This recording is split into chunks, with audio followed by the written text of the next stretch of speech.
Anthony Edwards and Dante DiVincenzo both went down, but that didn't matter in this game.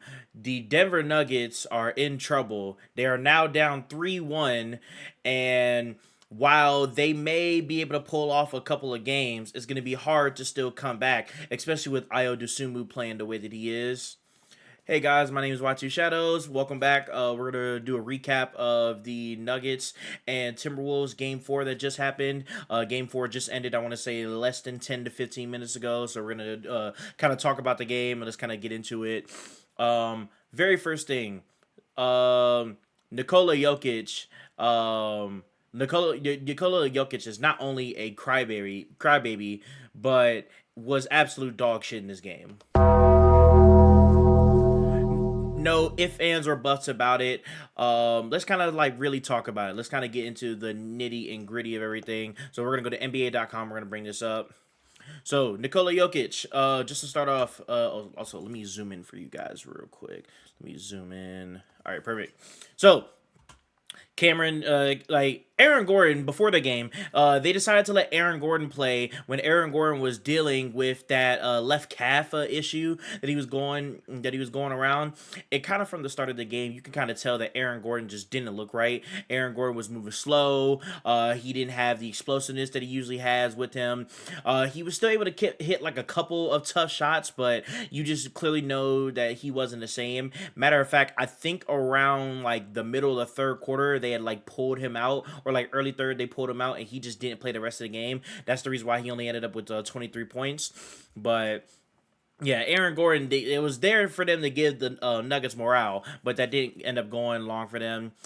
Cameron Johnson continues to be one of their worst moves, giving up MPJ to because they didn't want to pay that contract. While it was understandable because the contract was high and it was going to hit them in this like in the cap room, it definitely hurts them now when you need a guy who can get you a bucket in the playoffs, and Cam Johnson is not going to be that guy, unfortunately. Jamal Murray. Jamal Murray, do not let the stats fool you. Just because he had 30 points, Jamal Murray did not play good at all. Jamal Murray was getting hunted on defense. Jamal Murray had missed a lot of shots. As you can see, he was 10 of 25 from the field. Jamal Murray just did not play a good game at all. Yes, he had 30, but we clearly seen how bad he was. They were relying a lot on Tim Hardaway Jr., and the main thing they need him to be is a three-point specialist, and Tim Hardaway Jr. went 0 for 6 from 3. Completely just like had no factor in this game, completely just 0 of 6. So yeah, y'all, it was not a good game at all. Let's see here. Christian Braun. Christian Braun also offensively gives you nothing. One thing I'll give respect to Christian Braun for is at least like he was hustling and try to make an effort to play defense. But on offense, he's like a -0. He's the worst player in the starting lineup, and they're paying him 125 million guaranteed. It's really really bad from him. And then the Joker. I do not give a fuck that he almost had a triple double. I don't care. 24, 24, 15, and 9. I don't care. Literally, that does not matter at all. He went 8 for 22. And what's funny is when the game started, right? In the first 2 minutes of the game, Dante DiVincenzo tears his Achilles. I really feel sad for Dante because Dante had been fighting through a lot. If you guys remember when he was on the Bucks 2021 championship team and he was hurt during that run, and he didn't get a chance to be a contributor for that team over there, and now another team that sneakily may have a chance to somehow make another Western Conference Finals again has to deal with another one of their players out for the year and beyond. Especially how it sucks worse for Dante. Today is April 25th, and most Achilles injuries, Tatum's the rare exception, coming back quicker and being nice. But most Achilles injuries for guys are 12 months. So Dante is gonna probably miss the entire 2027 season. We might not see Dante DiVincenzo until October of 2027. That's like a realistic thing. We may not see Dante DiVincenzo back until then, and that really sucks. I really feel bad for Dante. Anthony Edwards at the end of the half, though. Anthony Edwards, towards the end of the half, had hyperextended his knee, and Ant, I think, might be gone for the rest of this series because let's see when the next games are. So the next game, game 5, is going to be on Monday, and I'm going to assume Nuggets win that just because they're at home, but we never know. So the very next game, the next time that they would play, I'm assuming would be, is it Thursday? Let's see, Thursday would it be Thursday? My bad, we're just bringing this up, y'all, real quick. We're just trying to see. Let's see.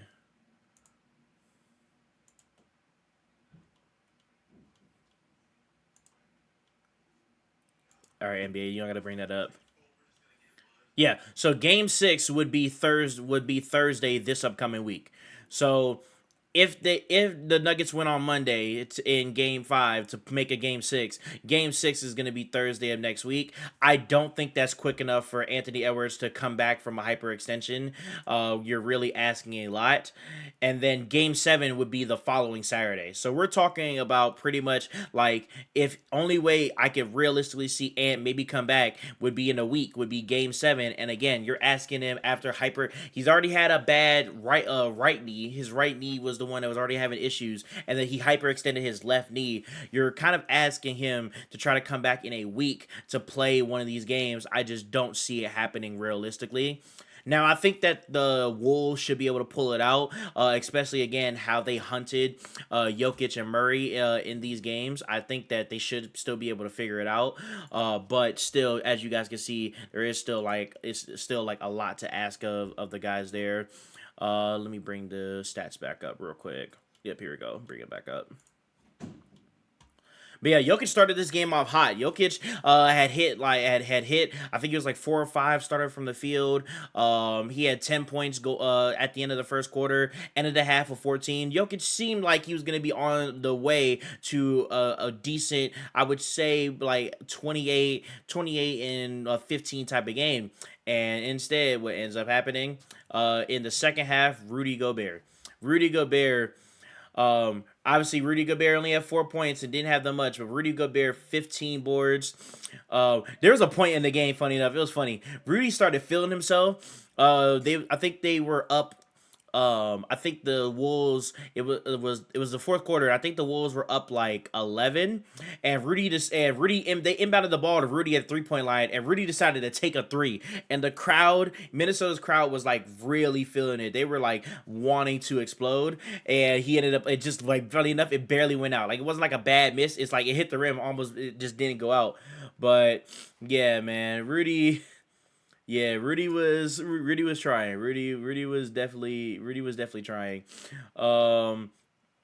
But Rudy Gobert defensive impact, like, it doesn't even show up in the stat sheet. But Rudy, man, I felt he had more than 2 blocks and 2 steals. Rudy was literally doing everything he could. Rudy was the best defensive player out on the court today. Jaden McDaniels. We'll talk more about what Jaden did at the end of the game, and we'll even show that clip. But Jaden continues to back up his trash talk by still hooping. Julius Randle had a nice game too, 15 and 9. Didn't shoot the best from the field, but Julius got big buckets in the fourth quarter. Anthony, and like I told you, Anthony and Dante, they got hurt in the first half, so they were out. This guy, Ayo Dosunmu. Let's do a Don DeMarco for him. Bang, bang, bang. Shit like that. He gets the entire thing. Ayo hooped his ass off. Ayo came in. He had 25 last game in game 3, and he continued to pick up, and he had his career high game, 43 points. Only missed 4 shots. Was perfect from 3. Made all of his free throws. And Ayo literally in the second half was unstoppable. Ayo was getting easy floaters. I don't know why. I don't know if this is an Adelman thing or Jokic. I'm going to assume it's both, because Jokic is not a good protector of the rim. But they had Jokic in drop coverage. So every time Gobert, I said Gobert. Sorry, Fluent Flight reacts.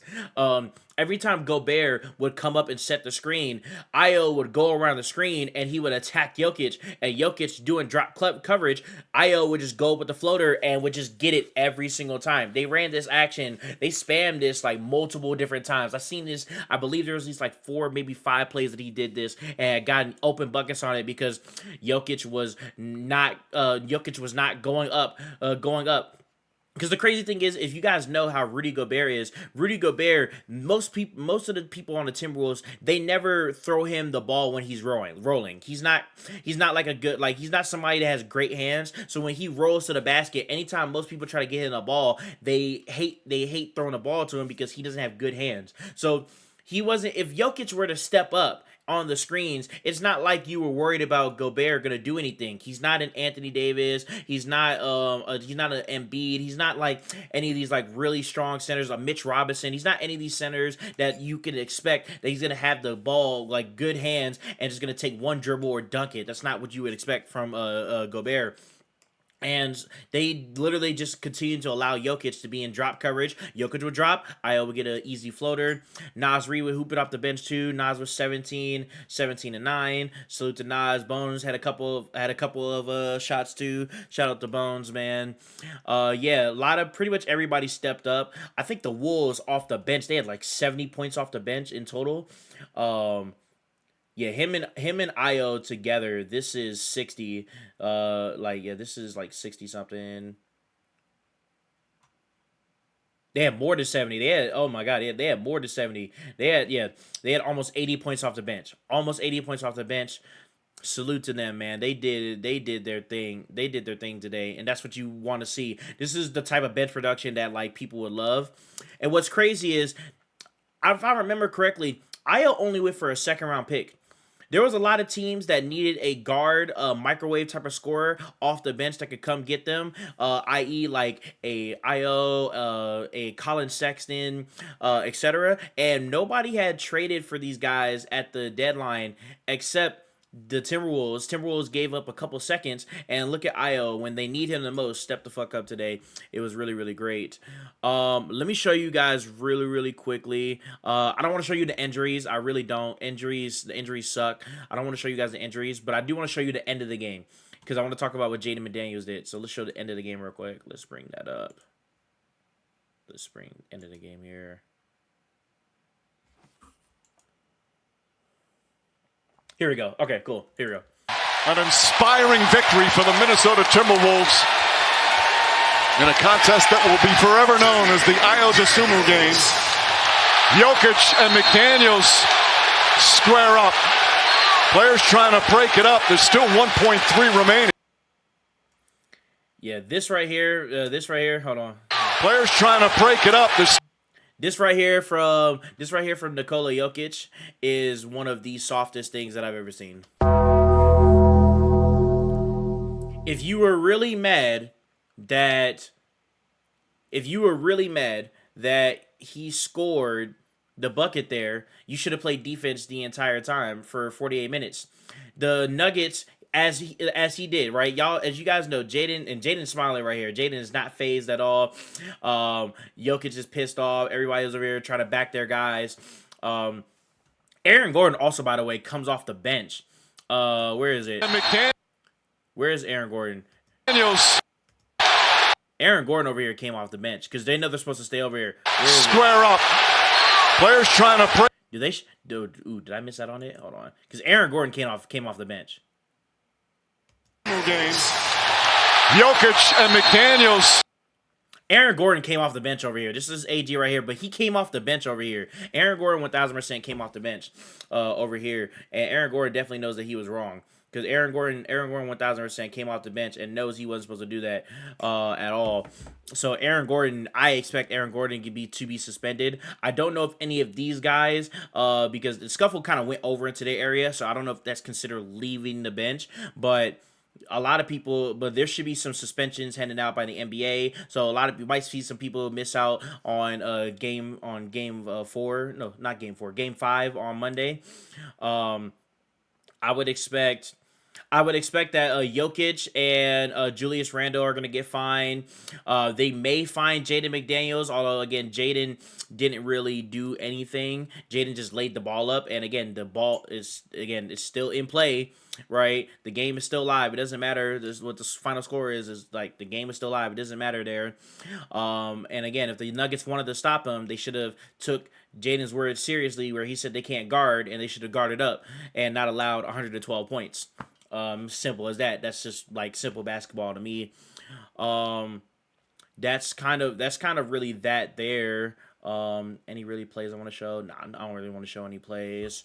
So that's pretty much it, guys. That's pretty much it for that game. The Nuggets are now down 3-0. Not 3-0, 3-1. I think they can win on Monday because again they'll be back in a mile high, has the altitude going, quick turnaround, especially again like these guys like they're gonna get the news that Dante is out for the year. Shams had already reported it at halftime. He confirmed that it is a torn Achilles, so he's done for the year. And they're gonna test for Anthony Edwards, but they're probably gonna get the news and they'll probably be shell shocked. So I won't be surprised if they come out game 5 kind of flat and the Nuggets because they're fighting for their lives. I wouldn't be surprised if that happens. But for game 6 on next Thursday, I do expect a very competitive game. I expect another type of game from Io to go off. Jaden, I expect another game from him to go off as well because again, they've already shown you guys that they're not good defenders at all and you can attack them in all aspects of the game. So I expect them to go in attack mode, and I personally think the Wolves are going to end this in 6. Where the Nuggets go through from here, I'm not going to lie, they might have to do a lot of trades. I think they might have to do some trades. They're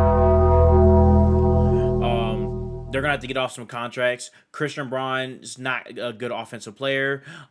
He's not he's not somebody that's gonna give you really good offensive production, and you're justifying trying to pay him $25 million a year on that $125 million contract. It's just not gonna work if he's not gonna be able to give you any type of offense when it matters in the playoffs. The Cam Johnson trade continues to be disastrous for you. I would hope to see if you can move off of him too, but you might not be able to get anywhere with that. And then they might need to see if they can start doing an upgrade over Aaron Gordon because this is now back-to-back years where Aaron Gordon has gotten hurt in the playoffs, and when you need him as your pivotal player, he's out with type of injuries. Again, injury luck sucks, but just kind of back-to-back years now, you kind of need to see if you can find somebody else reliable. And then, I mean, obviously, the main two things is you need your stars to be able to step up. Offense is not enough. They got to be able to play some type of defense. Jamal Murray is getting hunted. Jokic, they're just attacking him every single time at the rim because Jokic doesn't provide any type of good rim protection at all.